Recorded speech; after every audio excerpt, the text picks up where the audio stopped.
Hi and welcome. Lisa here for Imagine Crafts. Thanks for joining me. Today it's all about heat embossing, and I'm going to be sharing a few tips that help me achieve amazing results when I heat emboss.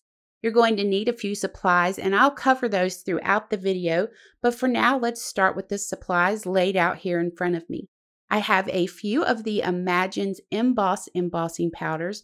Now you have to check out the wide range of powders they offer. 38 embossing powders that include primary, metallic, pearlescent, and glittery combinations.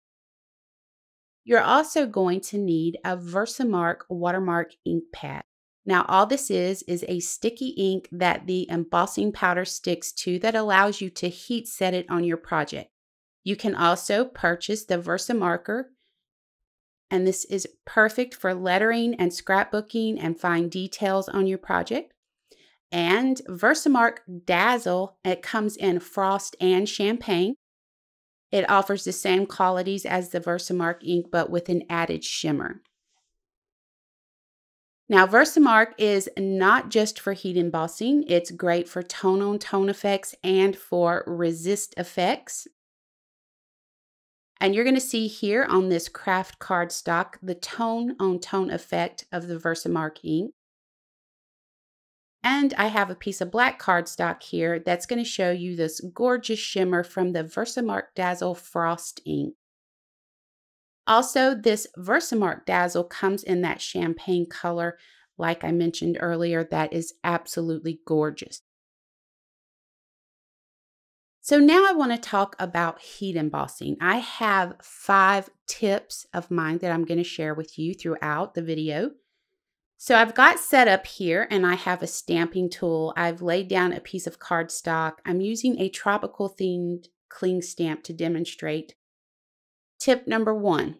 The very first thing I want to talk about is anti-static powder. It's a must when you're stamping an image or sentiment, because it helps to prevent stray specks of embossing powder sticking in places you don't need them. I'm using a cheap bristled brush from a camera cleaning kit to apply my anti-static powder directly to my paper. So first I'm going to show you how you can use colored pigment inks and clear embossing powders to fake the look of colored embossing. Now this is a great way to save money. And I recommend VersaFine Clear inks for embossing whenever possible. The ink dries slowly, allowing you plenty of time to work with your embossing powders without feeling rushed. And I feel like that's really important when you're embossing, to be able to take your time to achieve the best result. So tip number 2, we're going to stamp that image 2 or 3 times. Now, I've found when it comes to heat embossing, an ounce of prevention is worth a pound of cure. Now, by stamping 2 or 3 times, you're ensuring that you haven't missed any areas while you're stamping. You don't want to have to try to come back over this again. You can, but it's easier if you don't have to. Now, I have a piece of cheap printer paper laid down here, and that's just to catch all of my excess powder once I start to apply it.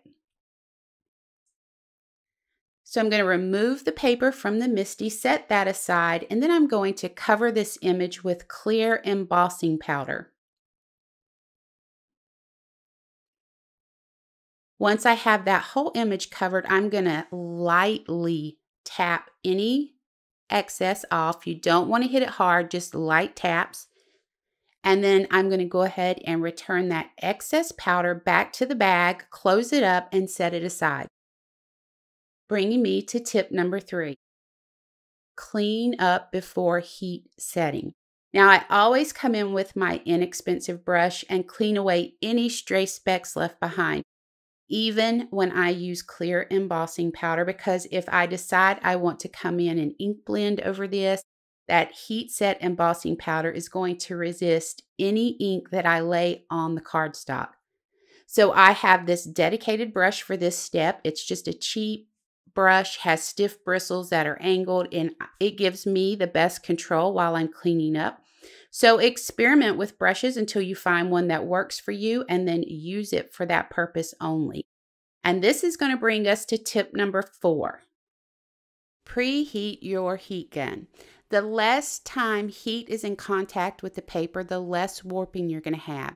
So you want to let that heat gun preheat for at least 20 seconds.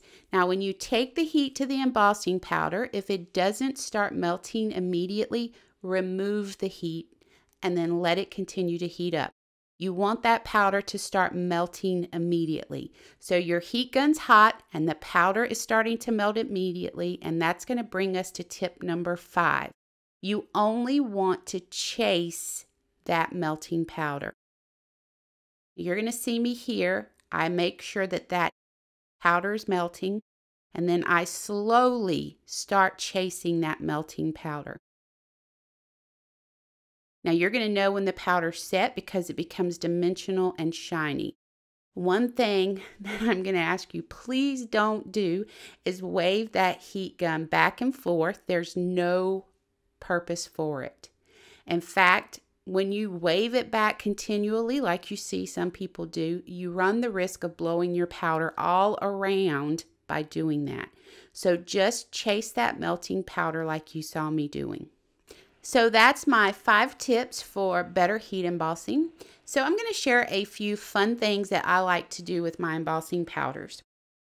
So I'm going to go ahead and stamp another one of those tropical images using the Versamark ink this time. I'm going to follow all those tips I just shared with you.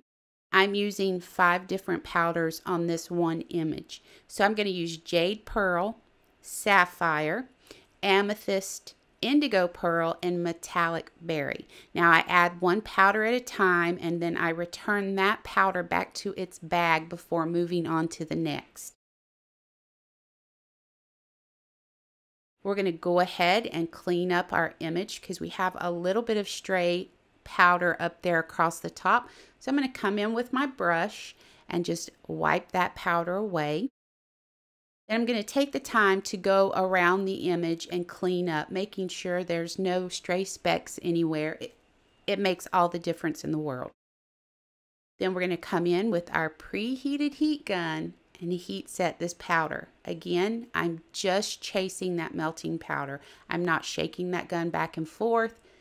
Once the powder turns shiny and dimensional, we just keep moving on. And it's a really quick process. It melts really fast if the heat gun is hot enough.